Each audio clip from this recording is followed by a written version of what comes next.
Good afternoon friends, আমি পাকাই চলে আসলাম তোমাদের সামনে আবার একটা নতুন দিন নিয়ে। এখন বেরিয়েছি দোকানের জন্য। তো তোমরা দেখতেই পাচ্ছ রোদ কীরকম মাথা ফাটা। আর শুনেছি কালকেও মার্কেটে ভিড় ছিল, আর আজকেও মার্কেটে ভিড়। তার প্রমাণটা পাচ্ছি এই যে রাস্তায় লোক দেখে। অ্যাকচুয়ালি রাস্তায় লোক দেখলেই বোঝা যাবে যে মার্কেটে কতটা ভিড় আছে। তো বুঝতেই পারছি মার্কেটে ভিড় আছে। তো চলো দিনটা শুরু করলাম এই বাবা লোকনাথের মন্দিরের কাছ থেকে। আশা করি আমার দিনটা ভালো যাবে, তার সঙ্গে তোমাদের দিনটাও খুব ভালো যাবে। চলো, জানি না কী হবে, কী শুনতে হবে কি না, কারণ কাল এত ভিড়ে আমি ছুটি নিয়েছি। আমার আবশ্যক ছিল অবশ্য, বিনা আবশ্যকে আমি ছুটি নিইনি কালকের দিনটা। চলো যাওয়া যাক। দেখতে পাচ্ছ রোদ, মা গো, রাস্তা চওড়া হয়ে যেতে রোদটা বেশি বোঝা যাচ্ছে। আগে এতটা বোঝা যেত না, দোকানের ছাইগুলো থাকতো তো বোঝা যেত না। রাস্তা চওড়া হয়ে যেতে প্রচণ্ড জোর রোদটা বোঝাই যাচ্ছে। চলো একদম দোকান পৌঁছে যাই। জানি না আজকে আর ভিডিও করতে পারছি কি না এখন, তবে যদি সুবিধা হয় তাহলে অবশ্যই দোকানে ভিডিও করব। আচ্ছা থাকলো, পরে ফিরে আসছি, সঙ্গে থাকো।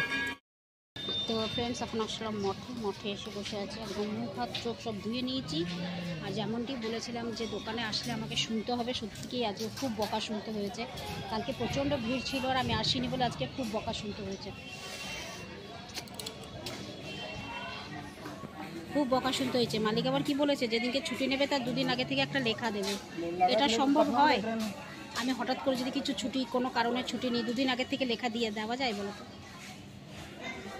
বলেছে দুদিন আগে থেকে লেখা দেবে, সেটা তো সম্ভব নয়। খুব জোরে মেঘ উঠিয়েছে, তোমরা দেখতেই পাচ্ছ। এই দেখো হাওয়া কত জোর দিচ্ছে, দেখতে পাচ্ছ হাওয়া কত জোরে দিচ্ছে। এই দেখো হাওয়া জোরে দিচ্ছে আর দারুণ লাগছে। বসে আছি এখানে, সংক্রান্তির পুজো হবে দেখেছো। ফল প্রসাদ সব রাখা আছে, আমাদের এখানে সংক্রান্তি আছে তো সেই ফল প্রসাদও রাখা আছে। এই যে রাখা আছে, দারুণ লাগছে। এইরকমভাবে এপাশে কোনোদিন তোমাদেরকে মঠ দেখাইনি, আজকে দেখালাম। দারুণ হাওয়া দিচ্ছে, দারুণ হাওয়া দিচ্ছে, খুব সুন্দর হাওয়া দিচ্ছে। বৃষ্টি বৃষ্টি বৃষ্টি বৃষ্টি পড়ছে গো, বৃষ্টি পড়ছে গো, শুরু হয়ে গেল। চলো তো ফ্রেন্ডস বেরিয়ে পড়লাম দোকান থেকে এখন। আর বৃষ্টি যেরকম হয়েছে দেখো, মানে যাচ্ছে আসছে, বৃষ্টি যাচ্ছে আসছে, কাদা করে দিয়েছে রাস্তাঘাট পুরো, দেখেছো? দেখো জল জমেছে। এই যে আমাদের এখানে একটা পারিজাত হোটেল, তোমরা কে কে এসছো জানি না, বিদেশ ঘর ইন, তার হোটেলের নিচেই পারিজাত রেস্টুরেন্ট। যেতে আসতে যা পারবো তাই দেখাবো।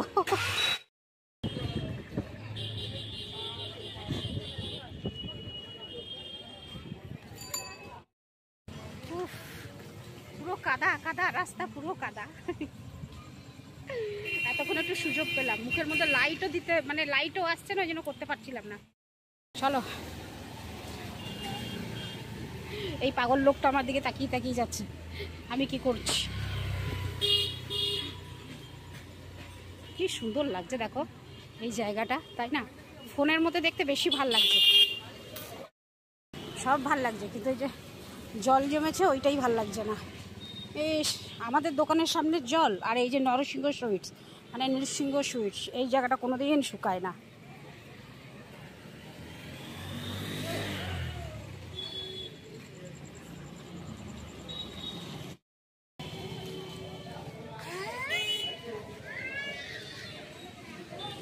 এই যে দেখতে পাচ্ছ নরসিংহ সুইট, আর তার সামনে দেখো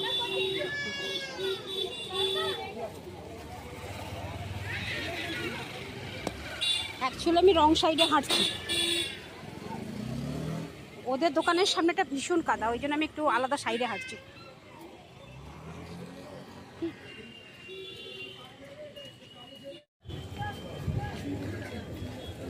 চলো, তো ফ্রেন্ডস একদম ফ্রেশ হয়ে চলে আসলাম তোমাদের সামনে, জামা কাপড় ছেড়ে একদম চলে আসলাম। আর রুটি তো নিয়ে এসেছি, তরকারিপত্র তো আনতে হবে না, কারণ আমার ঘরেই ছিল, সকালে রান্না করেছিলাম, আজকে একটু বেশি করেই করে দিয়েছিলাম ছিল, যাই হোক আমাকে কিনতে হলো না। আর উফ, বলো না, আজকে কোমর পা ধরে গেছে। এবার একটা কথা বলি, যখন দোকানে গেছি তা ছোটো মালিক তো জিজ্ঞেসই করলো কেন কি, আমি তো বললাম, তোমাদেরকে তো বলেছি, বকা দিল। এবার তোমরাই একটা কথা বলো, আমার পরশুদিন কি হবে, আমি ছুটি নেবো, এটা কি বলা যায়? বলছে 2 দিন আগে থেকে তোমরা বলে ছুটি নেবে। কি করে নেব? পরশুদিন আমার কি হবে, জ্বর হবে কি বমি হবে আমি জানি আজকে, এটা বলে নেব। এবার তোমরা বুঝতে পারছো এটা কি হয় নিয়ম? হ্যাঁ, আমার কোথাও যাওয়ার আছে তাহলে ঠিক আছে, আমি বলে গেলাম। তো এবার আমার পরিস্থিতিটা একটু আলাদা। আমি দোকানে কাজ করছি, এই দেখো আজকে, কালকে যাইনি, আজকে গেছি, আজকে একটা দিনের মধ্যেই আমার কোমর পা সব ব্যথা, পা ফুলে গেছে। তাহলে আমি কি করব? আর আজকে একটা কাস্টমারের ওপরে, সত্যি আমি না হঠাৎ করে কোনো কাস্টমারের ওপরে রাগি না, আজকে রাগ ধরে গেছে। দোকানে ঢুকেছে, চিন্তা করো, একেই তো দুপুর থেকে থাক গুছিয়ে যাচ্ছি, যখন থেকে গেছি দাম ফেলা শুরু করেছি, মানে 12:30 থেকে কন্টিনিউ দাঁড়িয়ে আছে, তখন 4:30 বাজে একটা কাস্টমার ঢুকলো। বেরোলো কখন জানো? 6:30টার সময়। এই মাথা থেকে ও মাথা খালি শাড়ি দেখে যাচ্ছে। মেয়ে বলছে এইটা আমার পছন্দ হচ্ছে, মা বলছে না না ওটা আমার পছন্দ হচ্ছে না। আবার মা একটা পছন্দ করছে, মেয়ে বলছে আমার ওটা পছন্দ হচ্ছে না। অতি কষ্টে একটা শাড়ি পছন্দ করিয়েছি, করিয়ে নেওয়ার পর জামাই এলেন। জামাই এসে বলছে না এটা ভালো লাগছে না, আর কি আছে বার করুন। আবার এক গাদা বার করলাম। এই করতে করতে করতে করতে তোমার কটা বাজলো না? 4:30 থেকে 6:30 বেজে গেল। শাড়ি পছন্দ হয় না। এবার তোমরাই বলো, আমরাও তো মানুষ, আমাদের তো পেশেন্স থাকা দরকার, তাই না? এবার হয়তো কোনো দোকানে গেলে না, অন্য কোনো দোকানে গেলে বকা শুনে আসবে সত্যি, আর আমাদের দোকান বলে আমরা চুপ করে থাকি। তো ভীষণ রাগ উঠে গেছে সত্যি তখন। আর আমি তখন কি করলাম, আমি যখন নিজের ইচ্ছেতে সব থাক থেকে বার করে দেখাচ্ছিলাম, আর ওটা করলাম না, দাঁড়িয়ে গেলাম। আর 2 ঘন্টা হয়ে গেল আমি দেখাচ্ছি, একটা মানুষ পছন্দই করে না, এত ভালো ভালো শাড়ি দেখাচ্ছে। আমার জীবনে কোনো দিনের আমার সঙ্গে এরকম হয় না। আমার কাছ থেকে যে কাস্টমার, মানে আমি জানি এই কাস্টমারটা নেবে, আমরা দেখলেই বুঝি কাস্টমার নেবে। এবার সেই কাস্টমারটা, অবশ্য সব ক্ষেত্রে সব মানুষদের বোঝা যায় না, কিন্তু অধিকাংশ আমরা বুঝতে পারি যে কাস্টমারটা নেবে। এবার সেই কাস্টমারটাকে যখন দেখালাম, এবার কাস্টমারটা, হ্যাঁ কত দূর সময় নেবে? হার্ডলি 1 ঘন্টা। একটা শাড়িতে 1 ঘন্টা সময় নাও, 8 ঘন্টা সময় নাও, 2 ঘন্টা। লাস্টে কি করলো জানো? শাড়িটা রেখে দিয়েই চলে গেল, না থাক জামাইয়ের পছন্দ হচ্ছে না। এবার তোমরা চিন্তা করো, আমি যে 2 ঘন্টা সময় ওই একজনের পেছনে দিলাম, আমার কতগুলো কাস্টমার ফিরে গেল।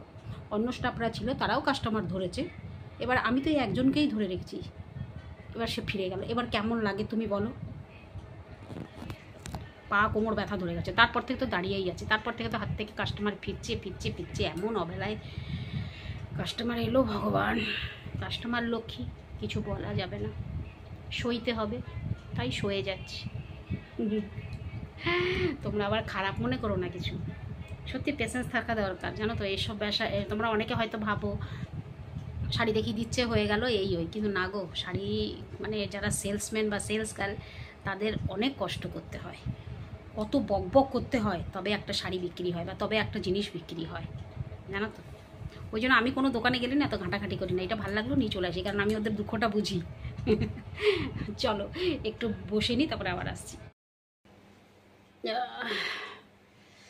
উফ, এত মানে ক্লান্ত হয়ে গেছি, দেখো 12টা বাজে, এখনও অবধি ভিডিও পোস্ট করিনি আমি। আর এইভাবে লাইট জ্বলছে, এইভাবে দরজা খোলা, এইভাবে সব খোলা, আর আমি এইভাবে শুয়ে আছি।